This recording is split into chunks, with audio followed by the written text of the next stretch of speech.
वसुधा चुपचाप पूनम के बेड पर लेटी थी। आज सना की बातों में मन नहीं लग रहा था। पूनम पलंग के नीचे गिरी अपनी पेन झाड़ू से निकालने की कवायद करने लगी। सना ने अपने धुले कपड़े रखने अलमारी खोली और अलमारी के दरवाजे में चिपके ऋतिक रोशन के पोस्टर को चूम लिया। ऋतिक थोड़ा तो इंतजार किया होता अपनी सना का। इतना क्या जल्दी थी तुम्हें शादी की? अभी तो मैं एडजस्ट करने को तैयार हूँ। मुआ क्यों मचलता है मन, न तुम जानो न हम। पूनम ने घड़ी पर नजर डाली। सना, चल डिनर का टाइम हो गया। वसुधा ने पूनम को कमरे से निकल जाने दिया और अचानक सना के गले लग गई। सना इसके लिए तैयार नहीं थी, मगर तभी उसे महसूस हुआ कि वसुधा शायद रो रही है। वो चुपचाप उसकी पीठ सहलाती रही मगर कुछ पूछा नहीं। थोड़ी देर के बाद तीनों मेज में बैठे थे। बारिश अभी भी बंद नहीं हुई थी। वसुधा दिमाग से एक पल के लिए भी आशीष को नहीं निकाल पा रही। उसी के शहर में, उसी की वजह से वो अभी किसी रेस्टोरेंट में अकेले बैठकर डिनर कर रहा होगा। क्या मिला हम दोनों को? वसुधा ने अगली सुबह 6 बजे का अलार्म लगाया। उठकर बाहर लॉन में निकल गई। यहाँ से ट्रेन के गुजरने की आवाज आती है। अभी आशीष की ट्रेन नागपुर का प्लेटफॉर्म छोड़ रही होगी। ट्रेन के खिसकते ही उसे भी मेरे छूटने का एहसास हुआ होगा। ऐसा लग रहा है नागपुर सूना हो गया। आशीष जो चला गया। बीकॉम फाइनल ईयर के कुल 9 पेपर में से 7 पेपर हो चुके थे। इस बीच वसुधा अकेले ही 2 बार इंडियन कैफे हाउस में कॉफी पीने गई। उसी टेबल पर बैठकर अपने बैग से एक कॉपी निकाली और लिखना शुरू किया। वेटर कॉफी का कप रखकर जा चुका था। वसुधा के ख्यालात कविता बनकर कागज में उतरने लगे। कई बार मैंने तुम्हें लंबे लंबे खत लिखे। अल्फाज सभी लिखने से पहले तुम्हारी नजरों की चलनी से छाने, सीने की खलिश निचोड़कर इत्र के फाहों से महका कर लिखे। कई बार तुम्हें लंबे लंबे खत लिखे। दर्द घोल कर स्याही बनाई और पर खोले उड़ते हुए ख्वाब लिखे। इस शरारत को पढ़ मुस्कुराओ शायद, और इस मजमून से दिल तुम्हारा भी दुखे। कई बार मैंने तुम्हें लंबे लंबे खत लिखे। कैसे बेआस गुजरते हैं मौसम तुम बिन, सुबह से रात तुम्हें सोच सोच कैसे किए। चुभते सवालों के शूल चुप चुप कर सहकर, उदासी के कितने समंदर हमने पार किए। जिनसे तुम बेखबर हो वो हालात लिखें, बेनतीजा बेमतलब सब जान कर भी लिखें। मुकम्मल पैगाम हो पूरा हुआ जब खत, हम खुद भी एक दफा पढ़ने बैठे। सारे लफ्ज आंसुओं में तैरने से लगे। क्या हासिल ये सब अब तुमको बताकर। दुनिया के ऊंचे उसूलों के आगे मेरे अरमान बेमानी बड़े फीके लगे। कई बार मैंने तुम्हें लंबे लंबे खत लिखे। तुम्हारी वसुधा। वसुधा ने कॉपी बंद कर बैग में डाल ली। ठंडी हो चुकी कॉफी एक घूंट में खत्म कर दी। बिल का पैसा मेन्यू कार्ड में दबाकर टेबल को प्यार से सहलाती रही और फिर कॉफी हाउस से बाहर निकल गई। नागपुर में अब सिर्फ एक आखिरी हफ्ते रहना है। न तो इस लेटर में जवाबी पते के लिए एड्रेस दे रही हूँ, न घर का फोन नंबर देकर क्या फायदा। बाबा और नीरज भैया के रहते फोन की रिंग हो या दरवाजे की घंटी मैं अटेंड नहीं कर सकती। सिर्फ इस एक कविता में मैंने अपना मन उड़ेल दिया। लिफाफा खरीदने पैदल ही पोस्ट ऑफिस की तरफ निकल गई। रास्ते में दोनों तरफ घने पेड़ वाले लिंक रोड के किनारे एक पुराने नीम पर टंगा लेटर बॉक्स किसी ऐतिहासिक इमारत जितना बदरंग था। ललछौहे रंग का उधेड़ टीन का ये डब्बा पुरातत्व विभाग में रखने लायक हो चुका था। धूप और बारिश की मार सहता उतना ही मटमैला लाल जैसे रसोई गैस का सिलेंडर। वसुधा सोचने लगी कि क्या ये लाल डब्बा ही मेरा आखिरी संदेश शिलोंग की उस ऊंची पहाड़ी पर भेजेगा। जर्जर इस सरकारी इमारत के सबसे ऊपरी मुंडेर पर बदरंग बोर्ड टंगा था, जिसमें बड़े बड़े अक्षरों में भारतीय डाक विभाग लिखा था और किनारे पर लहराता हुआ राइट का प्रतीक चिन्ह बना था। ऑफिस की मोटी और मटमैली दीवारों के भीतर जाते ही धुंधले कांच का एक काउंटर था। काउंटर के दूसरी तरफ लकड़ी के रैक में एक के ऊपर एक पुरानी फाइलों का पहाड़ लगा था। इन चिथड़ा फाइलों और तुड़ी मुड़ी रजिस्टर के ढेर में कोई कागज ढूंढना समंदर में सुई ढूंढने के समान होगा। पोस्ट ऑफिस के कर्मचारी तेलचट्ट टेबल कुर्सियों पर अपने काम में व्यस्त थे। काउंटर के भीतर की ओर एक आदमी लिफाफों और चिट्ठियों पर लगातार सील ठोकने का काम कर रहा था। पूरी ताकत से चिट्ठियों पर सील मारते देखकर लगता था जैसे अपने किसी दुष्ट पड़ोसी का गुस्सा इन निर्जीव चिट्ठियों पर उतार रहा है। काउंटर के इस तरफ कुछ ग्राहक लिफाफों पर टिकट चिपका रहे थे, कुछ एड्रेस लिख रहे थे और कुछ बेवजह इधर उधर हो रहे थे। वसुधा को लग रहा था जैसे इन सबको मालूम है कि उसके बैग में एक चिट्ठी है जो उसकी चिट्ठी का इंतजार करते एक लड़के के लिए लिखी गई है। जैसे ही ये सब जानते हैं कि मैं कुलटा हूं, जैसे बाप ने कौड़ी कौड़ी बचत करके पढ़ने भेजा और उसने उनके साथ विश्वासघात किया। लानत है, थू है इसकी जवानी को जो एग्जाम के दिनों में अपने बैग में किताबों की जगह लव लेटर लिए घूम रही है। वसुधा घबरा कर इधर उधर देखने लगी। एक टेबल पर कुछ छात्र किसी प्रतियोगी परीक्षा का फॉर्म पोस्ट करने से पहले लिफाफे के ऊपर आखिरी जानकारी लिख रहे थे। सबसे दूर खड़ा एक लड़का सर झुकाए मुस्कुराता हुआ गुलाबी फूलदार लिफाफे पर टिकट चिपका रहा था। चारों तरफ से टिकट चिपकाते लोगों की मुट्ठियों से टेबल ठोकने की आवाज आ रही थी। एक बुजुर्ग टिकट के एक एक किनारे को प्रेम से सहलाते हुए चिपका रहे थे, शायद संतान की उंगलियों को छूने वाली चिट्ठी को दुला रहे थे। गोंद से पूरी तरह चिपचिपाए टेबल पर लोगों की सुविधा के लिए पानी से भरा स्पंज रखा था। तमीजदार लोग उस स्पंज से टिकट भिगोकर चिपका रहे थे और स्वावलंबी व्यक्ति लंबी जीभ निकाल टिकट को गीला कर रहे थे। अभी अभी घुसी एक महिला ने काउंटर के भीतर व्यस्त कर्मचारी से पेन मांगा तो उसने बेरुखी से जवाब दिया, मैडम उधर धागा से पेन लटक रहा है, वहां से ले लीजिए। लिफाफा खरीदने की लाइन में खड़ी वसुधा खुद को धिक्कारने लगी, जैसे वो बाबा को खाने में जहर मिला कर दे रही हो, जैसे वो माँ के गहने चुराकर भाग रही हो, जैसे नीरज भैया के बिस्तर में नाक छोड़ रही हो, जैसे वर्धा के खुशहाल घर पर जलती तीली फेंक रही हो। वसुधा तेजी से पोस्ट ऑफिस के बाहर निकलकर पीपल के नीचे खड़ी हो गई। कलेजा जोर से धड़क रहा था, जैसे छाती तोड़कर बाहर आ जाएगा। बैग से कविता वाला पन्ना, आशीष की राइटिंग में लिखा शिलोंग का फोन नंबर, एड्रेस वाला कागज बाहर निकाला। एक बार आशीष की राइटिंग को चूमा और दोनों कागजों को टुकड़े टुकड़े फाड़ दिया। जाने क्यों इन कागज के टुकड़ों को फिर नीम के पेड़ पर लटके लेटर बॉक्स में डाल दिया, जाने क्यों। एक पहाड़ी लड़का कोलकाता से हर रोज शिलोंग फोन करके अपनी माँ से बहुत देर तक इधर उधर की बात करने के बाद ठिठकता हुआ पूछता था, मम्मी कोई लेटर तो नहीं आया? ऐसा उसने महीनों तक पूछा। एक लड़की अपनी शादी के बरसों बाद भी एक ही सपना बार बार देखती रही कि वो एक ट्रेन में बैठी है और बाजू में दूसरी ट्रेन आकर रुकी जिसकी खिड़की पर वो लड़का बैठा है। दोनों खिड़कियां बिल्कुल आजू बाजू हैं, मगर उस लड़के की नजर लड़की पर नहीं पड़ती और ट्रेन विपरीत दिशा में आगे बढ़ जाती है। लड़के की नींद इस सपने से हमेशा टूट जाती है।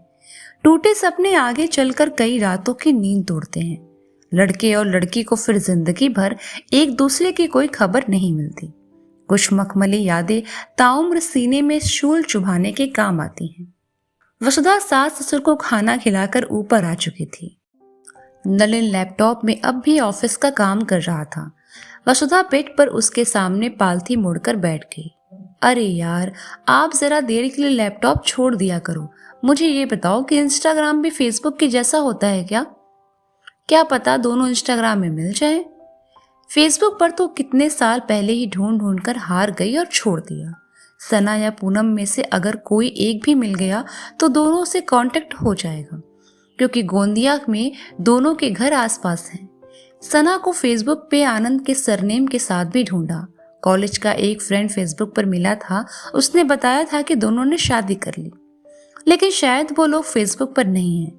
सना रॉय नाम की कोई प्रोफाइल नहीं मिली। सना के भाई का नाम शेंगी था, मगर ये उसका निक नेम था। उसके बाहर का नाम मालूम रहता तो ढूंढती। नलिन जोर से हटा। तुमने जैसे इंस्टाग्राम के बारे में पूछा, मैं तुरंत समझ गया कि फिर तुम्हें सना को ढूंढना होगा। यार, तुम्हें उन हॉस्टल वाली सहेलियों से बिछड़े 16 साल से ज्यादा बीत गए। उन दोनों को यदि तुमसे मिलने की चाह होती तो वो भी तुम्हें फेसबुक पर ढूंढ सकती थी। वसुधा झुंझला गई। अरे यार, लड़कियों की शादी के बाद सरनेम बदल जाते हैं। वो मुझे वसुधा शुक्ला के नाम से सर्च करती होगी। फेसबुक पे तो मैं वसुधा अवस्थी के नाम से हूँ। पूनम की शादी मेरे से पहले हो गई थी और मुझे उस समय मालूम नहीं था कि फेसबुक जैसी कोई बला आने वाली है, नहीं तो मैं उसका नया सरनेम ध्यान में रखती। पूनम तिवारी के नाम से सर्च करने पर अलग अलग चेहरे दिखते हैं। 16 साल नहीं बल्कि 18 साल हो गए हम सबको अलग हुए। सना तो बीकॉम के बाद दिल्ली निकल गई थी आनंद के पीछे। आनंद बीकॉम के बाद सीए के लिए दिल्ली निकल गया। सना एमकॉम करने वाली थी। मैंने तो आनंद राय नाम से भी ढूंढा कि आनंद तक पहुंचने पर सना के पास भी पहुंच जाऊंगी। मुझे ट्रेन में एक लेडी मिली थी। गोंदिया में सना की पड़ोसी थी कुछ दिनों के लिए वो। मैंने कहा भी था कहीं से उनका मोबाइल नंबर अरेंज कर दे। उस लेडी को गोंदिया छोड़े 7 साल हो गए। यार आप नहीं समझोगे, हॉस्टल की रूममेट सहेली नहीं सगी बहनें हो जाती हैं, जिनसे हम अपने पेरेंट्स के बारे में भी बात कर लेते हैं। मुझे तो इंस्टाग्राम के बारे में 2 साल से मालूम है, मगर इसमें भी फेसबुक की तरह लोगों के पर्सनल अकाउंट्स होते हैं, ये नहीं मालूम था। मैं इसे गूगल जैसा सोचती थी। क्या पता मुझे सना इंस्टा पर मिल जाए। आप आज ही मेरा अकाउंट खोल दो। नलिन ने लैपटॉप साइड में रखते हुए वसुधा पर आंखें जमाई। डिनर कराओगी या उसके पहले ही इंस्टा खोलना होगा? ऐप है यार, डाउनलोड कर लो तुम खुद ही। नलिन के मुंह से डिनर की बात सुनकर टैब में गेम खेलते मीकू को याद आया। मम्मा, आज आलू के पराठे बनाए हैं ना? वसुधा ने किशोर हो चुके मीकू के नर्म रोए उगते गालों को चूमा। हाँ बनाए हैं, चल पहले हाथ धो गंदा बच्चा।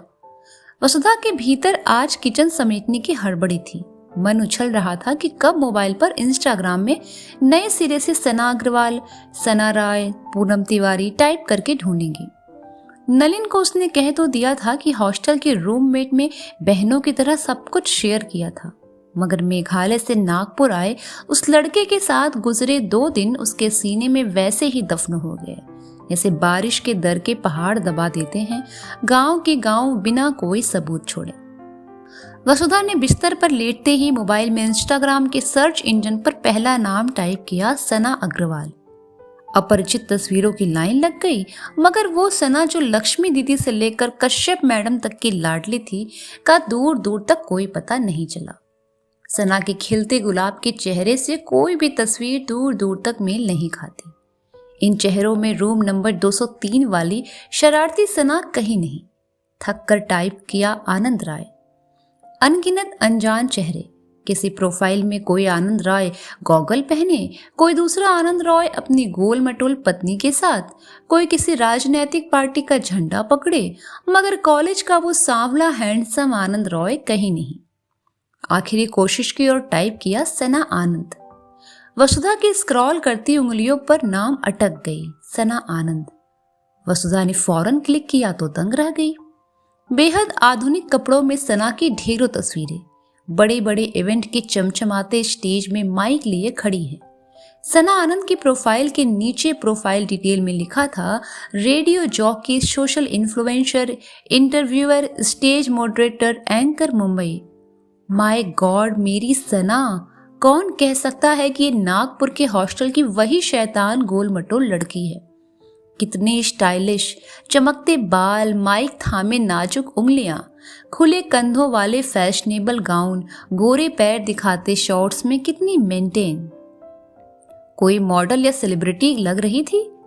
ये रेडियो चौकी का प्रोफेशन बिल्कुल उसकी पर्सनालिटी को शूट करता है। छोटे से शहर गोंदिया की लड़की बड़ी बड़ी कंपनियों के promotional program, brand promotion, product launching event में रोशनी से दमकते स्टेज में हजारों की भीड़ में सामने एंकरिंग कर रही थी। वसुधा ने सना आनंद की प्रोफाइल पर फौरन फॉलो का बटन दबाया।